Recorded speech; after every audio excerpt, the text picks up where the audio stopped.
குமார் வீட்டில் எல்லாருமே கல்யாணத்துக்கு ரெடி ஆயிட்டு கிளம்புறாங்க. குமாருக்கு இன்னமும் உள்ளுக்குள்ள ஒரு பயம் இருக்கு. எங்க இந்த கல்யாணமும் நடக்காம போயிருமோ அப்படின்னு அவங்க அப்பா கிட்ட கேக்குறாரு. இந்த கல்யாணமாவது தடை இல்லாம நடக்குமாப்பா, இல்ல கடைசி நேரத்துல இதுவும் நின்றுமோன்னு எனக்கு பயமா இருக்குப்பா. இல்லடா குமாரு, அப்படியெல்லாம் நடக்க விட்டுருவேனா? இந்த அப்பா இருக்கிற வரைக்கும் நீ அதை பத்தி எதுவுமே கவலைப்படாத, நான் பாத்துக்கிறேன் எல்லாத்தையும். சக்திவேலு குமாருக்கு ஆறுதல் சொல்லி எல்லாருமே கோயிலுக்கு கிளம்பி போயிடுவாங்க. அங்க மேடையில எல்லாருமே பிஸியா வேலை பண்ணிக்கிட்டு இருக்கும்போது மாறி சக்திவேல எங்க எங்க இங்க பாருங்க அப்படின்னு சொல்லி ரொம்ப அவசரமா கூப்பிடுவாங்க.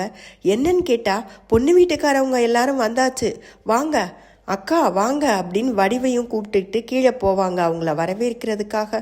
பொண்ணு வீட்டுக்காரவங்கன்னா யாரு?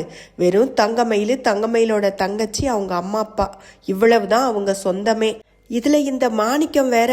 ஏன் பாக்கியம், கல்யாணத்தை கோயில்ல வச்சுட்டு வரவேற்ப மண்டபத்துல வச்சிருக்காங்களே, கல்யாணத்தையும் மண்டபத்திலேயே ஜாம் ஜாம்னு வச்சிருக்கலாம்ல பாக்கியம் அப்படின்னு சொல்லும் போது இந்த வக்கனைக்கு ஒன்றும் குறைச்சல் இருக்காது இந்த மாணிக்கத்துக்கு. கோமதி, ராஜி, கதிர் 3 பேரும் கல்யாணத்துக்கு வந்திருப்பாங்க. குமாருக்கும் முத்துச்சுடருக்கும் கல்யாணம் நடக்கிற மாதிரி தான் காட்டியிருக்காங்க. குமாருக்கு முத்துச்சுடர் தான் பொருத்தமா இருப்பாங்கன்னு நீங்க நினைக்கிறீங்களா?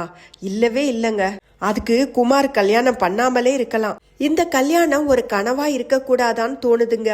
கனவு இல்ல, நிஜமாவே குமாருக்கும் சுடருக்கும் கல்யாணம் ஆயிருந்ததுன்னா ரொம்ப ரொம்ப வருத்தப்படுறது இந்த சரவணன் மட்டும் தாங்க.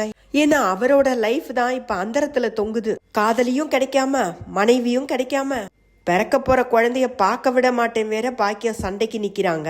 சரவணன் ஏற்கனவே பைத்தியம் பிடிச்ச மாதிரி சுத்துறாரு. இனி முழு பைத்தியமாவே மாறிடுவாரு.